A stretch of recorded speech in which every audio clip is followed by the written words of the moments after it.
Good evening students. हमारी पिछली classes में हम लोगों ने इंडेफिनिट इंटीग्रल स्टडी किया था। अब आज हम लोग नया टॉपिक ले रहे हैं, ये आपका है डेफिनिट इंटीग्रल्स। ये भी इंटीग्रेशन का एक बहुत इंपॉर्टेंट आपका टॉपिक है स्टूडेंट्स। इसमें हम लोग स्टार्ट करेंगे फंडामेंटल थ्योरम ऑफ इंटीग्रल से। Fundamental theorem,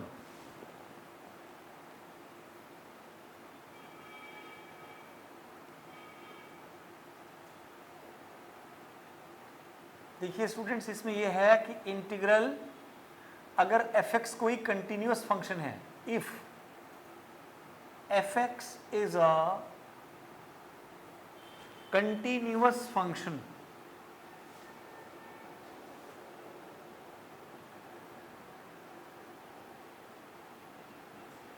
in the closed interval AB, then integral a to b f(x) dx is equal to f(x) a to b, then it is fb minus fa।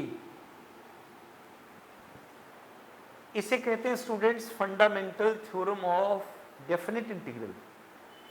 इसमें क्या है कि अगर f(x) एक continuous function है in the interval ab, then integral a to b f(x) dx equal to f(x), इसको हम लिखते हैं fb माइनस fa। मीन्स इसका मतलब ये है स्टूडेंट, सपोज हमारे पास integral 2 to 3 x square dx है। ये a और b लिमिट्स हैं, इनको अपर लिमिट और लोअर लिमिट कहते हैं। तो आप देखिए, आप जब x स्क्वायर को इंटीग्रेट करेंगे तो x³/3 इसका इंटीग्रेशन आएगा और हम इसको लिखेंगे 2 to 3। और इस थ्योरम के अकॉर्डिंग फिर इसमें हम पहले अपर लिमिट लगाएंगे 3³/3 माइनस 2³/3 ये, और यही चीज आपका आएगा 27/3 माइनस 8/3। तो यही आपका आएगा 9 माइनस 8/3। तो ये आया 27 माइनस 8/3 19/3। तो आज की क्लास में हम लोग बहुत बेसिक प्रॉब्लम्स लेंगे डेफिनिट इंटीग्रल की, बहुत बेसिक प्रॉब्लम्स। क्या है उसमें? Fundamental theorem of integral calculus का यूज होगा। जैसे ये आपका स्टूडेंट्स आएगा एनसीईआरटी की बुक में, अगर आप जाएंगे तो exercise number 7.9, exercise number 7.9, exercise number 7.8 अब आपके सिलेबस में नहीं है। अब देखिए हम स्टार्ट करते हैं।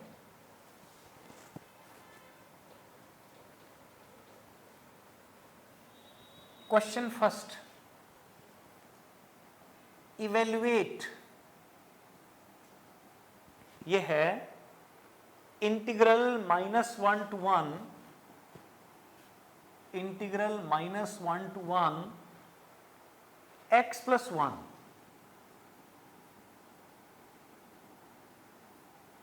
इसको आप बिल्कुल फंडामेंटल तरीके से इंटीग्रेट करेंगे जैसे आपने पहले किया था।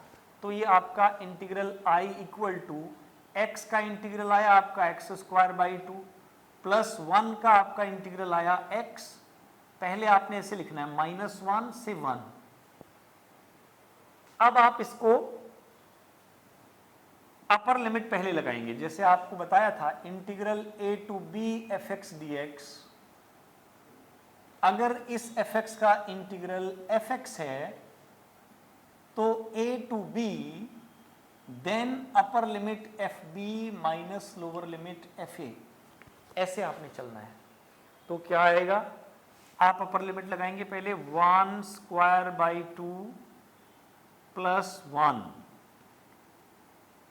माइनस, फिर आप लोअर लिमिट लगाएंगे, -1 है, -1 का स्क्वायर/2 -1 इसको सिंप्लीफाई करेंगे फर्दर, देखिए 1/2 + 1 माइनस 1/2 -1, तो ये आएगा 3/2 माइनस -1/2, और यही रिजल्ट आएगा 3/2 + 1/2 = 4/2 = 2, ये इसका आंसर आएगा। तो जैसे आप इंडेफिनिट इंटीग्रल में इंटीग्रल करते थे, बिल्कुल उसी वे में आपने इंटीग्रेट करना है। ओनली डिफरेंस क्या है, आपने इन लिमिट्स का यूज करना है। तो पहले आप अपर लिमिट लगाते हैं, उसके बाद लोअर लिमिट लगाते हैं। कौन से प्रिंसिपल से? Fundamental theorem of definite integral, integral a to b fx dx। अगर इस fx का इंटीग्रल fx है तो फिर हम लिखते हैं fx a to b, फिर हम लिखते हैं fb माइनस fa। एक चीज आपको ध्यान रखनी है स्टूडेंट्स, इस डेफिनिट इंटीग्रल में आप कांस्टेंट c का यूज नहीं करेंगे, कांस्टेंट c आप इसमें नहीं लगाएंगे। कांस्टेंट c इस डेफिनिट इंटीग्रल में नहीं लगेगा, केवल इनडेफिनिट इंटीग्रल में ही कांस्टेंट c लगेगा। उसका रीजन ये है स्टूडेंट्स, देखिए अगर हम कहते हैं integral a to b fx dx, अगर इसका इंटीग्रल हम लिखते हैं, मान लीजिए अगर हम इसको ऐसे लिख दें fx + c लिख दें इसको, और हमने लिमिट लगाई अपर a to b। अब आप सबसे पहले जब आप अपर लिमिट लगाएंगे तो लिखेंगे fb + c, पहले अपर लिमिट के साथ लिखेंगे पूरा, माइनस फिर लिखेंगे लोअर लिमिट के साथ fa + c, और जब आप इस ब्रैकेट को ओपन करेंगे तो ये आएगा fb + c minus fa - c, c और c कैंसिल हो गया, क्या आया आंसर? fb minus fa। इस रीजन के कारण आपका इस डेफिनेट इंटीग्रल में कांस्टेंट c नहीं लगेगा, ये चीज आपको नोट करनी है। नोट। अब स्टूडेंट्स अगला एग्जांपल देखिए, आपके पास है, हम लोग ले लेते हैं क्वेश्चन नंबर 2 ले लेते हैं, इंटीग्रल 2 to 3 1/x dx। बहुत सिंपल क्वेश्चन है स्टूडेंट्स, आप जानते हैं इंटीग्रल 1/x dx क्या होता है, आप जानते हैं log x होता है, log x 1/x, integral 1/x dx, integral 1/x dx = log x होता है, आप जानते हैं। तो ये log x 2 to 3, तो आपका, आप सबसे पहले अपर लिमिट लगाएंगे log 3 माइनस लोअर लिमिट लगाएंगे log 2, फिर इसको लिखेंगे log 3/2, ये आपका आंसर आएगा। फिर से ध्यान रखना है कि डेफिनेट इंटीग्रल में कांस्टेंट c का यूज आपको नहीं करना है। आगे बढ़ रहे हैं, क्वेश्चन नंबर आपका 4 ले लेते हैं। Question number 4, integral 0 to π/4 sin 2x dx। बहुत सिंपल क्वेश्चन है स्टूडेंट्स ये भी, इसमें आप sin 2x का इंटीग्रल लगाएंगे तो यह आएगा -1/2 cos 2x, और यहां लिखेंगे लिमिट 0 to π/4, तो ये आपका आया -1/2। अपर लिमिट पहले आप अप्लाई करेंगे, क्या बनेगा देखिए, cos 2 × π/4, cos 2π/4 minus lower limit cos 0, यही चीज आएगा -1/2 cos π/2 माइनस cos 0। अब आप वैल्यू लगाइए, -1/2 cos π/2 आपका 0 होता है, cos 0 आपका 1 होता है, तो ये प्लस का 1/2 आपका आंसर आएगा। तो डेफिनेट इंटीग्रल बहुत इंटरेस्टिंग है, बहुत सिंपल है। अभी हम बेसिक प्रॉब्लम्स को ले रहे हैं और कुछ एग्जांपल लेते हैं।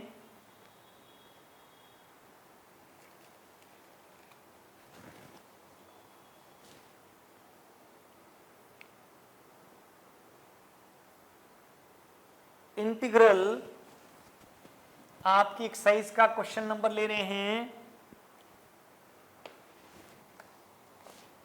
Question number 9।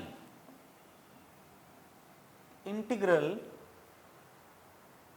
0 to 1 dx upon 1 minus x square root. बहुत सिंपल क्वेश्चन है स्टूडेंट्स। आप जानते हैं कि integral 1 upon under root 1 minus x square d x sine inverse x होता है। तो ये रिजल्ट आपका बनेगा I equal to sine inverse x 0 to 1। अब आपको लिमिट अप्लाई करनी है। पहले अपर लिमिट आप लगाते हैं तो ये आएगा sine inverse 1 minus sine inverse 0। और आप जानते हैं साइन इनवर्स 1 क्या होता है, पाई बाई 2। साइन की वैल्यू 1 कहाँ होती है, पाई बाई 2 पर। तो ये पाई बाई 2 और साइन इनवर्स 0 0 होता है, आप जानते हैं। तो ये पाई बाई 2 इसका आंसर आएगा। कुछ और एग्जाम्पल हम ले रहे हैं, देखिए क्वेश्चन नंबर 11 है आपकी एक्सरसाइज में।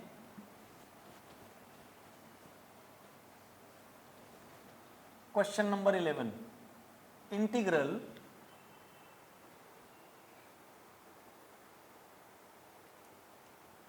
2 to 3 dx upon X square minus 1।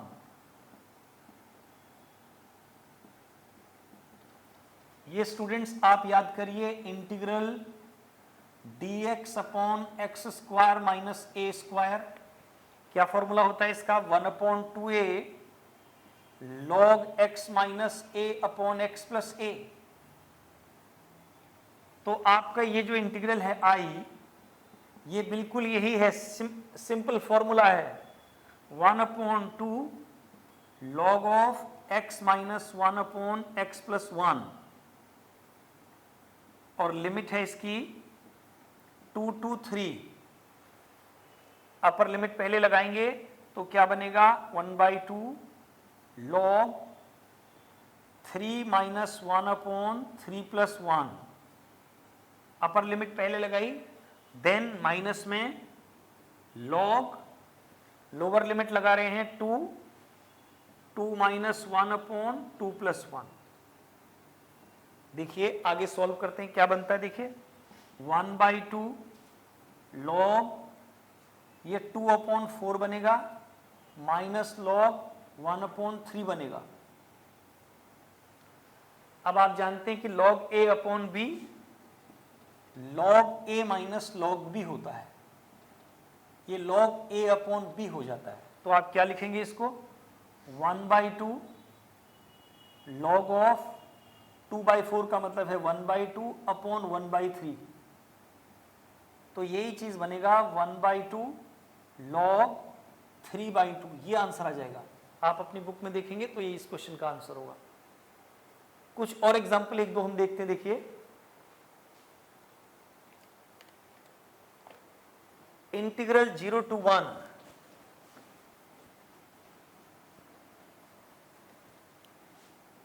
Integral 0 to 1 2x plus 3 upon